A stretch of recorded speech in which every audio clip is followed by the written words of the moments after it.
Okay, so this is Up a Tree, the incredibly epic episode I can't believe nobody talks about. I mean, like the big cliffhanger, or the I Remember You, you know, or the legends, they always talk about that, but no, Up a Tree, this episode blew my mind in how giant and epic a tree is. Yeah.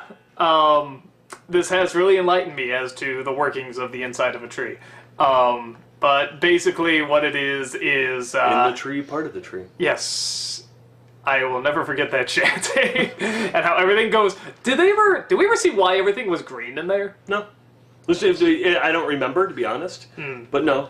I remember being green, but I just realized, like, yeah, do they have a reason? I don't know. If I missed it, talk about it in the comments. I'm sure you already have already. So Finn and Jake, they're just playing Frisbee, and Rainicorn is very pointlessly the more I think about it. I guess we just want to see how her bump is doing. And they climb. Frisbee goes up a tree, and Finn decides he wants to climb up it. And he doesn't want Jake's help. You know, sometimes man needs to get his disc back.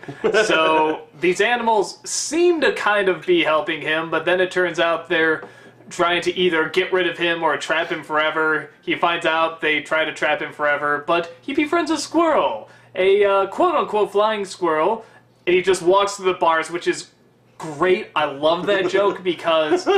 Okay, growing up, we grew up with like similar cartoon shows. Didn't you hate it, particularly like in the 80s and early 90s cartoons when the bars were so huge and they were like, get me out of here. It's like, just turn to the left and slip out. And sometimes they don't even have to turn. Yeah, I mean, they can just walk right through. Yeah. So I really love they acknowledge that.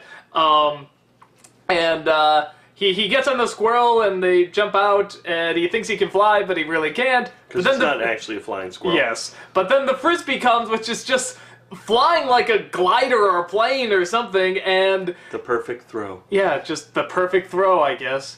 And, wait, do we know who threw it? Yeah. Did he throw it? Yeah. Oh, okay.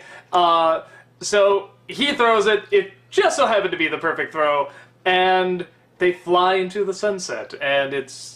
Don't forget Jake with his ice cream and pickles. Yeah, and Jake made ice cream and pickles, presumably for Rainicorn, but I don't know, I could see him almost eating that too, just for fun. And they just fly into the sunset, which I remember watching, I'm like, and end there, just end right there. Something about that ending just seemed so perfect, like, is this... I guess, again, it felt very much like the... There's gotta be a name for these, like the ones that seem mostly just goofy, like they don't have to connect to a story or anything bigger. They're... Standalone?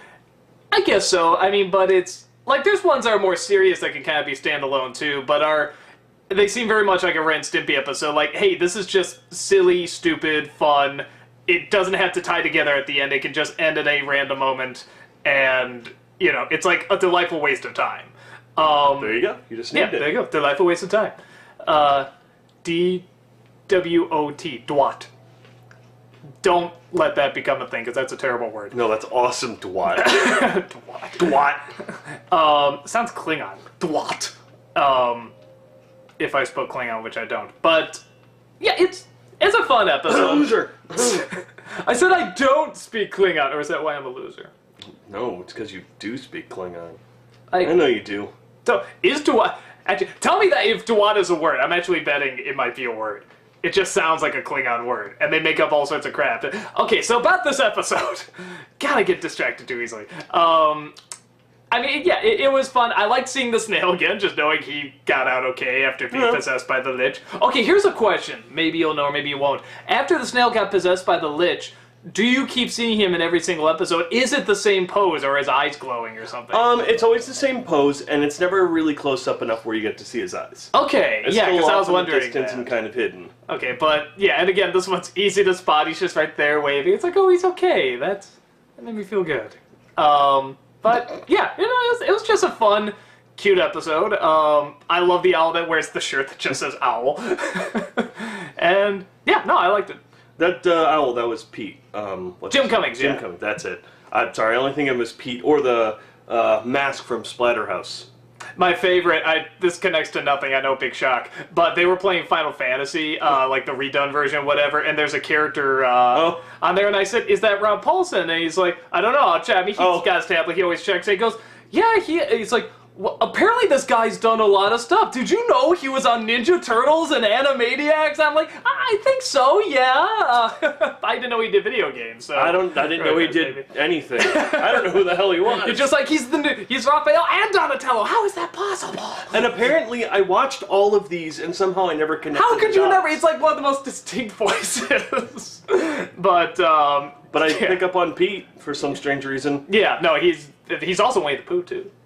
He's a million voices. Oh, Those two are our childhoods, pretty much. Like that and Chester McNeil, and that's it. They like our childhood and nobody else. So Speaking of our childhood cartoons, one thing I did love about this episode was the porcupine. And a lot of the other things that did happen, when the porcupine comes down, he's like, sit on me, the shock will make you go up higher. And he's like, I don't think that's how it... Sorry. God damn it. That's like, what, the third time I've done that in these vlogs. I should know better, but continue. He's like, and Finn is just like, no, I don't think that's how it works. He's like, no, sit on me. I mean, I'm gonna help you. Sit on me. And he forces himself on Finn, as terrible as it is. And I love Finn's scream. Oh, I can't do it. Yeah, I mean, it's... But it's great, because because in cartoons, especially ours, they would go flying up really, really high. Yeah, and you're kind of wondering, like, well, are they going to do that? Because this is kind of a world where anything can happen, so it's like, I don't know, is that the way this kind of world works? And again, that's one of the fun things about the show, is that you're constantly finding out how it works. And then I also loved where Finn throws the disc when his massive throw, and he's like, Jake's like, I'll be the dog, I'll be the human, I'm a human. Yeah, he goes, I'm a bark, human. bark, no, dog, dog, no, it's bark, bark, oh, bark, bark, bark. He's like, hello, I'm a human. Yeah. Hello, I'm a human. I loved that. But when he does the throw finally and it lands up top, Jake goes up and he's like, oh, kind of reaches and he's like, it's up here. Oh, it's okay, I'll get it. You sure? It's right here. No. Sometimes a man's got to get his own disc. And then I love that Jake's just like, I also like, I mean, again, we talked about this a million times, but I love how even with the, the porcupine, when whatever the two spikes are, his butt and he pulls him out, he starts climbing, he's like, see, you did help. It's like, again, I just love, everything's just so upbeat and playful with them, and I love, like, even when he's jumping on the branches, he's like, dooey, dooey, dooey, he's making a little sound effect with them, so, yeah, I mean, that kind of stuff is just, it's those little touches that you don't think would add much, but when it all comes together with, such good characters, it's like sometimes the most likable things. Yeah. Just those little touches can really just make a character seem so much more fun and believable, or, I don't know, just a really enjoyable character. I mean, I love the voice actor of Finn. I never remember his name or anything like that, but, like, whoever does his voice does it so well. Like, Finn is now Finn. Finn's not a character being voiced by someone to me. It's like, I see Finn, and I hear him, and he'll say something, I'm like, oh god, Finn is just so cute when he says blank. And whoever the voice actor is, like, he makes Finn, when Finn needs to be serious, he pulls it off so well. When he needs to be kind of, like, cute and childish, he just pulls it off so well.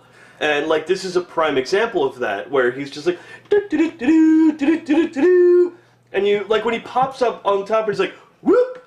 Where's my dingus? Yeah, I mean, it's very much a little kid delivery and having fun, but at the same time, when he needs to do the heavy dramatic stuff, or really the hardest, when he has to kind of do both. Like, a dramatic moment is happening, but he has to say something that is actually funny when we hear it, but to him it's very serious, so he has to deliver it very serious. I mean, it's tough to do, and I think it's especially tough for, a kid. Granted, he's growing up, and you can hear it in the voice, but it's very tough to do, and I think when you get a child actor who is growing up and learning and doing it even better and better, I mean, it's always like, I just always hope to myself, like, please don't go nuts, please don't go insane, like, still stay a good actor, give us a Joseph Gordon-Levitt or something, I mean, just keep the talent going, because, you hate to see good talent like that just, get eaten up by Hollywood or that world or whatever, so, yeah, I hope, let's just hope the show never goes off the air, because maybe then this will, strangely enough, keep him sane. That's true.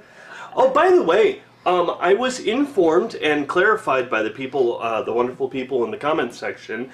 No, for us growing up, when a season ended, we had to wait half a year for another one did. Adventure Time, the longest time span I think it's been between seasons is about 2 months. Really? Season 5, like, pretty much just ended. Season 6 has already started up. I know, yeah, I heard season 6 just started up. I'm already getting people being like, you know, because you're waiting too to watch it with it. We're gonna watch No, it again. I'm not. Oh, did you watch You it? told me to continue, so I've been continuing. By the way, the newest episodes, Yeah, that's what I heard.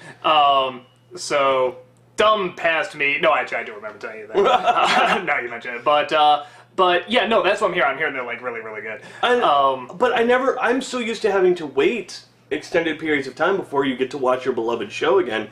Adventure Time, man, how awesome is that? Oh man, gotta wait 2 months. Darn it, that sucks. Well, especially, I mean, I guess maybe the fact they're 11 minutes and the animation, for the most part, looks pretty easy to do. I mean, a lot of those backgrounds get pretty detailed. Oh, yeah. You know, the designs, but yeah, I didn't know that because I've always watched it on DVD, you know, and with you. But I never knew it like they came across that quickly. You know, they came out that quickly. So no, that's impressive. That's very impressive. So for when, because they were bringing it up during when we were talking about the cliffhanger and all that stuff. So in a sense, it's not really that much of a cliffhanger how we used to look at cliffhangers as kids, where something happened and we literally had to wait a half a year before we found out what happened on the edge of our seats. This is just, oh, the Lich happens, you wait about a month, boom, you figure out what's going on. So it's not as traumatizing, I guess. Well, I was gonna say too, with you know, shows. So many shows now are just getting more and more, you know, technical, and a lot more work is being put in them, and they're usually getting out shorter episodes, or not shorter, less amount of episodes, but like they'll have a little break. Like Walking Dead had a mid-season finale, and they'll have like a few months and then get back to their show. Lost did the same thing because they're so expensive and they take so much time to make. They're just going the UK route. Because the UK's been doing that forever. Well, yeah, but they just do like what, 10 episodes a season, something like that. It's depends on the show. A lot of times it's mainly 12. Sometimes it's 6. Sometimes it's 12. Doctor Who does a bit more, but then they'll have like a special here or there. But yeah, they'll have like mid-season breaks where you can just kind of chill out, and then poof, comes back on. You know, the US seems to be following that format now. Yeah, which, I mean, it seems for the really big hit shows, they're kind of like, well, if we have more time to work on it, it'll, you know, hopefully the product will be better. So, and it seems to be working. So, But yes, I'd like to say, or apologize that, yeah, we're old farts and we're used to having to wait for, you know, seasons to finish up or start up again, so. Sorry, you little kids got it so good! Kind of do. But then again, we like the show, so. That's true. Yeah. Damn you for making things better. Shut up, Naruto. My cat's at the window just going, meow, meow. I'm sure the mic can catch it. Don't bring him into this video. He's hogged the camera enough. Yeah. No, I liked it. It was a fun episode. Just, yeah, I don't want to say it's a throwaway episode, but yeah, it's its own separate entity. Yeah, I mean, I wouldn't mind seeing like these characters again. I mean, it's, you know. You know what it makes me think of? Ghost in the Shell. The series is called... Oh, the series! Okay, I Yeah. haven't seen the series. It's called Standalone Complex. There are standalone episodes, but the whole thing is complex. Like, that's literally what it is. There are mythology episodes, and there are just the standalone episodes. But that's why it's called Standalone Complex. And that's kind of what this is. You've got the overarching stuff, which is the complex, and the standalone ones, like this. Does it have any squirrels?